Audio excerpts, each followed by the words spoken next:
Morning বন্ধুরা, সকালে সবাইকে আশা করছি সবাই ভালো আছে। তো এই দেখো, এই যে হচ্ছে মূলা। তো মূলাগুলো আমি ফ্রিজে রেখে দিয়েছি, কারণ বাইরে এখন যদি সবজি রাখি না একদম পচে যায়। তো এই মূলা দিয়ে আজকে আমি রুই মাছের ঝোল করবো। তো সঙ্গে থাকো, পুরো ভিডিওটা দেখতে থাকো। খুব তাড়াহুড়ো, অলরেডি 9টা সাড়ে 9টা বেজে গেছে। তো কেটে কুটে নিয়ে তারপরে শেয়ার করছি। তো দেখো বন্ধুরা, কাটা কুটো হয়ে গেছে অলরেডি। একবার মাছ ভেজে নামিয়ে নিয়েছি, আবার জিরাটা ওখানে ভেজে রেখেছি। তো এইদিকে তোমাদের দাদা ভাই বলছে ভাত হয়নি। তো 10টা 11টার দিকে মানে ভাত ও খেতেই হবে।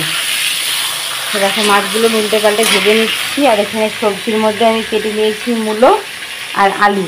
তো কারা এরকম মাছের ঝোল মূলা আলু দিয়ে পাতলা করে খাও, অবশ্যই কমেন্ট করে জানাবে। আর রুই মাছের ঝোল মূলা আলু দিয়ে দারুণ লাগে খেতে। তো মাছগুলো আমার সব ভাজা হয়ে গেছে, আবারও তুলে নিচ্ছি।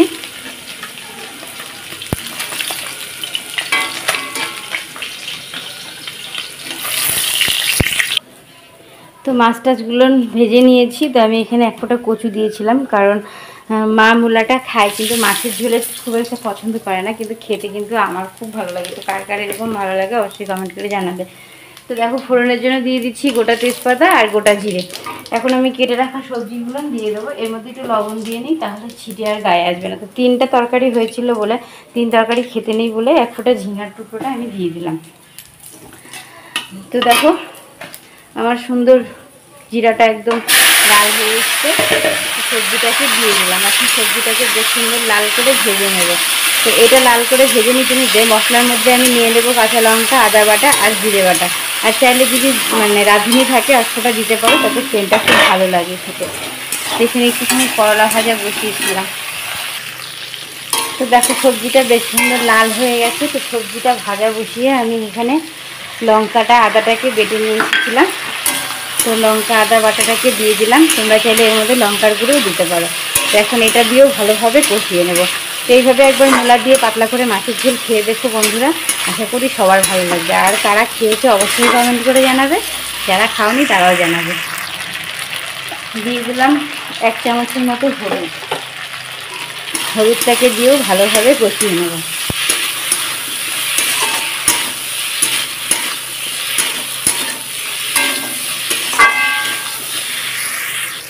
তো দেখো, আমি লঙ্কা আর আদাটাকে দিয়ে ভালোভাবে কষিয়ে নিয়েছি। আর এখানে জিরাটাকেও নিয়ে এলাম। আর জিরাটা আমি হালকা একটু কাঠখোলায় ভেজে নিয়েছিলাম, তাই জিরাটা দিয়ে বেশিক্ষণ কষাবো না, তাহলে চিটা হয়ে যাবে।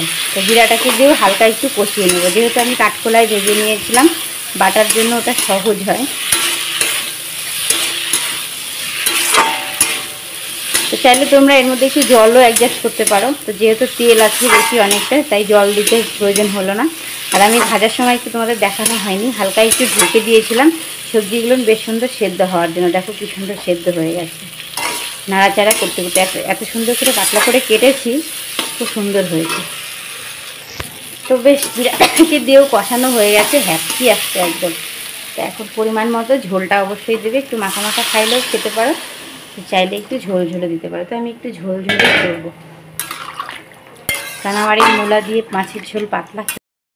ঝোলটা পুরো টকবক করে ফুটে গেছে। এখন মাছগুলো ছেড়ে দিলাম।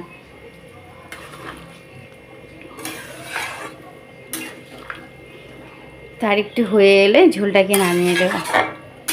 তো ভিডিওটা কেমন লাগলো অবশ্যই জানাবে, ভালো লাগলেও জানাবে, খারাপ লাগলেও জানাবে। তো ফাইনালি ঝোলটা আমার হয়ে গেছে, এখন ঢেলে নেব।